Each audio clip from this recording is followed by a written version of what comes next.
ओम शांति। इस चराचर जगत की, इस संसार की सबसे शक्तिशाली चीज कौन सी है? तो वो है प्रार्थना। क्यों? क्योंकि प्रार्थना असंभव को भी संभव कर सकती है। इस चराचर जगत की सबसे विचित्र चीज कौन सी है? तो वो भी है प्रार्थना। क्योंकि यदि ये प्रार्थना मनुष्य से की जाए तो वो भीख कहलाती है, लेकिन यदि यही प्रार्थना ईश्वर से की जाए तो आशीर्वाद कहलाती है। यदि ये प्रार्थना मनुष्य के द्वारा सुनी जाए तो उपकार कहलाती है, लेकिन यदि यही प्रार्थना ईश्वर के द्वारा सुनी जाए तो सौभाग्य कहलाती है। प्रार्थना क्या होती है? प्रार्थना, प्रेयर, दुआ, आराधना। प्रार्थना मनुष्य को ईश्वर से जोड़ने का एक आधार है। प्रार्थना मनुष्य को ईश्वर से मिला हुआ एक अधिकार है। प्रार्थना मनुष्य के थके हुए मन का आराम है। प्रार्थना मनुष्य का भरोसा है, विश्वास है। प्रार्थना मनुष्य का ईश्वर के साथ एक संबंध है।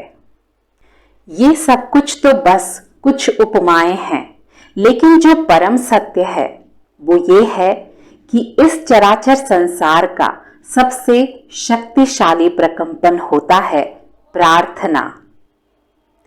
प्रार्थना यानी आत्मा का उसके पिता के साथ वार्तालाप।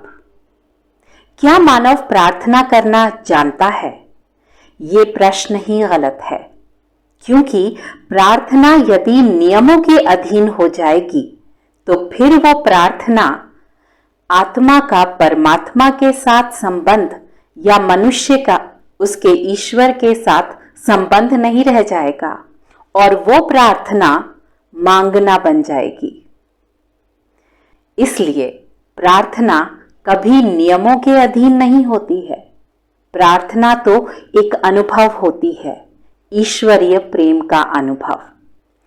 अब विचार करें कि क्या हम प्रार्थना करना जानते हैं? अब भला ये कैसे पता करें?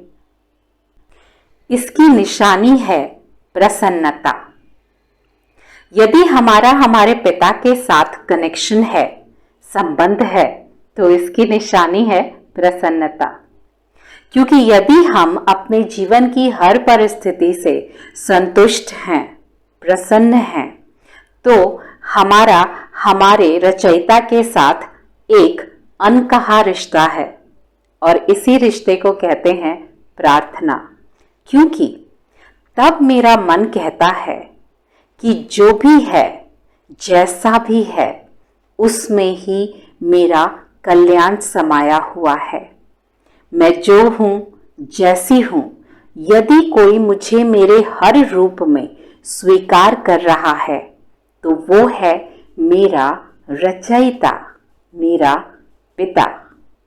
रास्ते कैसे भी मिले हों, मोड़ कितने भी आ रहे हों, लेकिन यदि वास्तव में कोई है जो मेरा हाथ और मेरा साथ दे रहा है तो वो है मेरा जनक।